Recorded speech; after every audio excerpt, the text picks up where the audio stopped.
जैसा कि आप सबको पता है कि छत्तीसगढ़ में बहुत ही जल्द मंत्रिमंडल की गठन होने वाली है। अभी सबसे पहले प्रोटेम स्पीकर का नियुक्ति किया गया है। प्रोटेम स्पीकर क्या होता है और मेन जो स्पीकर होते हैं या विधानसभा के जो अध्यक्ष होते हैं उनके उन दोनों में क्या डिफरेंसेस होती है, ये सारी चीज़ों को हम आगे समझने वाले हैं। देखिए, एज ए स्टूडेंट आप लोगों को ये सभी चीज़ें जानकारी में होनी चाहिए कि प्रोटेम स्पीकर या जो विधानसभा का अध्यक्ष है वो होते कौन है और उनमें क्या क्या डिफरेंसेस होती है और उनके काम क्या होते हैं। तो अभी फिलहाल आप लोगों को ये जानना जरूरी है कि आज मतलब 17 दिसंबर रविवार के डेट में राज्यपाल के द्वारा प्रोटेम स्पीकर को 36 प्रोटेम स्पीकर के रूप में नियुक्त किया गया। उनका क्या काम है और क्या क्या उनकी रोल होती है वो सबसे पहले समझते हैं। फिर देखेंगे कि जो स्पीकर होते हैं या विधानसभा स्पीकर होते हैं, अध्यक्ष होते हैं, उनका क्या काम होता है और दोनों में क्या अंतर है। देखिए, प्रोटेम स्पीकर उस पर्सन को बोला जाता है या उन पर्सन को नियुक्त किया जाता है जो विधानसभा या जो लोकसभा के भी अगर हम बात करें तो उनमें जो जो सबसे सीनियर मोस्ट जो चुन कर आए हुए विधायक या सांसद होते हैं। राज्य की अगर हम बात करें तो सीनियर मोस्ट विधायक को जो विनिंग पार्टी है ना, उनके द्वारा क्या किया जाता है, प्रस्तावित किया जाता है 2-3 नाम राज्यपाल को। राज्यपाल के पास ये शक्ति है, ठीक है। संविधान की धारा 180 के तहत अगर हम बात करें तो राज्यपाल के पास ये शक्तियां हैं कि वो किसी एक पर्सन को क्या करेंगे, किसी एक अपने स्वविवेक से जो भी सीनियर मोस्ट पर्सन है या जो जिनको भी वो चाहे, है ना, जो भी नाम प्रस्तावित किया गया उनमें से किसी भी एक को नियुक्त करते हैं प्रोटेम स्पीकर के रूप में। अब प्रोटेम स्पीकर की नियुक्ति के बाद उनका शपथ समारोह आज आगे हम चलिए चर्चा करते हैं कि प्रोटेम स्पीकर का काम क्या होगा। देखिए, जैसा कि सर्वविदित है, सर्वज्ञात है कि नया विधानसभा का गठन हुआ है। तो जब जितने भी प्रत्याशी लोग जीतकर विधायक बनकर आए हैं, ठीक है, अब उन लोगों को ऑफिशियली या औपचारिक रूप से वो एक विधायक के रूप में जाने जाएंगे जब वो अपना शपथ कंप्लीट कर लेते हैं, ठीक। शपथ जब तक नहीं दिलाया जाता तब तक उनमें से किसी को भी स्पीकर या विधानसभा का अध्यक्ष नहीं बनाया जा सकता। तो क्योंकि उन जितने भी नवनिर्मित या नवनिर्वाचित सदस्य हैं विधानसभा के, उनमें से किसी एक को विधानसभा अध्यक्ष बनाने की प्रक्रिया स्टार्ट करना है और जल्द ही फिर मंत्रिमंडल का भी गठन किया जाना है। तो सबसे पहले प्रोटेम स्पीकर को गठित किया जाता है किसी सीनियर पर्सन को। प्रोटेम स्पीकर क्या होता है? प्रोटेम ना एक्चुअल में एक लैटिन शब्द से आया हुआ एक वर्ड है प्रोटेम, जिसका सामान्य भाषा में अगर हम अर्थ देखें तो उसका अर्थ होता है कुछ समय के लिए, है ना। प्रोटेम का मतलब होता है कुछ समय के लिए। तो प्रोटेम स्पीकर ऐसा पद होता है जो विधानसभा की जब पहली बैठक होगी तो कोई एक ऐसा पर्सन तो चाहिए जो उस बैठक को या विधानसभा की जो अध्यक्ष बनाना है उसके कार्यवाही को सुचारू रूप से संचालित करे।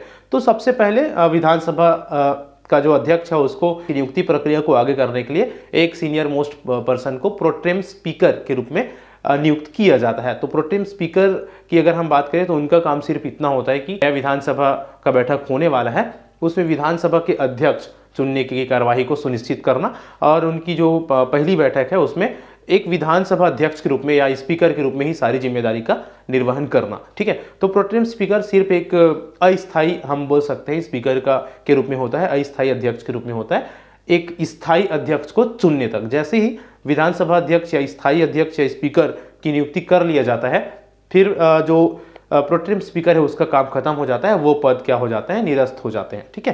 तो राम विचार नेताम जी जिनको अभी प्रोटेम स्पीकर बनाया गया है, ये इंपॉर्टेंट इसलिए भी हो जाता है क्योंकि एग्जाम्स में ना कई तरह के एग्जाम्स में पूछ लिए जाते हैं कि प्रोटेम स्पीकर कौन कौन है, किसको बनाया गया है, उनका क्या काम होता है। तो एज अ स्टूडेंट आपको इन सारी चीज़ों का नॉलेज डेफिनेटली होनी चाहिए।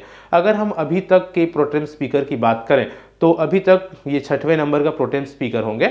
सबसे पहले प्रोटेम स्पीकर की अगर हम बात करें तो सबसे पहले प्रोटेम स्पीकर के रूप में नियुक्त किया गया था महेंद्र बहादुर सिंह को। उसके बाद सेकंड प्रोटेम स्पीकर है राजेंद्र प्रसाद शुक्ल। तीसरे नंबर की प्रोटेम स्पीकर की हम बात करें तो वो थे बोधराम कंवर। चौथे नंबर में थे सत्यनारायण शर्मा। पांचवें नंबर में थे राम पुकार सिंह और अभी 6वें में जैसा कि अभी हमने चर्चा किया राम विचार नेताम को प्रोटेम स्पीकर बनाया जाएगा। तो इस तरह से इन सबका नाम भी आप लोगों को याद रखनी चाहिए, कभी भी एग्जाम में पूछ देते हैं या एटलीस्ट पहला और अभी वर्तमान में जो बनाया गया जिनको वो तो याद होनी चाहिए। चलिए आगे हम चर्चा करते हैं कि विधानसभा अध्यक्ष की नियुक्ति के पश्चात विधानसभा अध्यक्ष के क्या काम होते हैं। तो जैसे कि आप सभी को पता है कि जो सदन है ना, उसमें दोनों पक्षों की या जो भी जितने भी विधायक हैं अलग अलग पार्टियों का, उन सबके बीच वाद विवाद या जो चर्चाएं होती है विभिन्न मुद्दों में। तो इस तरह के जो दो पक्षों के बीच में किसी भी तरह का जो चर्चाएं चल रही है या वाद विवाद हो रहा है ना, आर्ग्यूमेंट हो रही है, तो उसमें एक रेफरी के रूप में किसी पर्सन का तो होना जरूरी है ना, व्यवस्थित ढंग से कराने के लिए या उनका सुचारू रूप से संचालन के लिए। तो इस कारण से ना एक विधानसभा का अध्यक्ष बनाया जाता है। विधानसभा के अध्यक्ष कौन बनते हैं? बेसिकली जो विनिंग पार्टी होती है ना, जो जीता हुआ पार्टी होता है, उन्हीं पार्टी के जो कोई भी एक पर्सन जो वो पार्टी चाहे उनको विधानसभा के अध्यक्ष के रूप में नियुक्त किया जाता है। अच्छा, इनकी नियुक्ति प्रक्रिया भी वोटिंग प्रक्रिया से होती है। जितने भी सदस्य होते हैं विधानसभा के, उन सबको एक अपना मत देना होता है। जो भी पर्सन को, जिस भी पर्सन को ऑथोराइज्ड या नामांकित किया गया है कि विनिंग पार्टी के द्वारा कि भाई हम इसको विधानसभा अध्यक्ष के रूप में नामित करते हैं, ठीक है, या बनाते हैं, तो फिर उनको अगर पूरे सदस्य का बहुमत मिलता है तो फिर उनको विधानसभा का अध्यक्ष नियुक्त कर दिया जाता है। यूजुअली विनिंग पार्टी के ही इसलिए बनते हैं क्योंकि आप खुद सोचिए कि जो पार्टी जीते हैं, है ना, उनके सदस्य ज़्यादा होंगे, तो ज़्यादा सदस्य उनको डेफिनेटली क्या करेंगे, अपना मत उनके ऊपर रखेंगे ही। तो इस कारण से ज़्यादातर या यूजुअली जीती हुई पार्टी के ही जो पर्सन होते हैं या सदस्य होते हैं उनको विधानसभा का अध्यक्ष बनाया जाता है। अच्छा, विधानसभा अध्यक्ष के अब काम क्या क्या होते हैं? तो देखो, विधानसभा अध्यक्ष की अगर हम काम की बात करें तो जैसे कि मैंने बताया, सदन की अध्यक्षता करना सबसे पहले तो, है ना, और सदन को सुव्यवस्थित रूप से, सुचारू रूप से संचालन का कार्य करना, है ना, दोनों पक्षों के बीच में तो उनको व्यवस्थित करना, ठीक है, और शांतिपूर्ण वातावरण बनाए रखने के लिए प्रयास करना, ये कुछ काम है। इसके बाद एक और इम्पॉर्टेंट काम होता है फ्लोर टेस्ट का। फ्लोर टेस्ट क्या होती है? देखिए, बहुत सारे लोगों को ये नहीं पता होगा। फ्लोर टेस्ट का हिंदी में मतलब अगर हम देखें तो वो होता है विश्वास प्रस्ताव, ठीक है, या विश्वास पारित करना, ठीक है।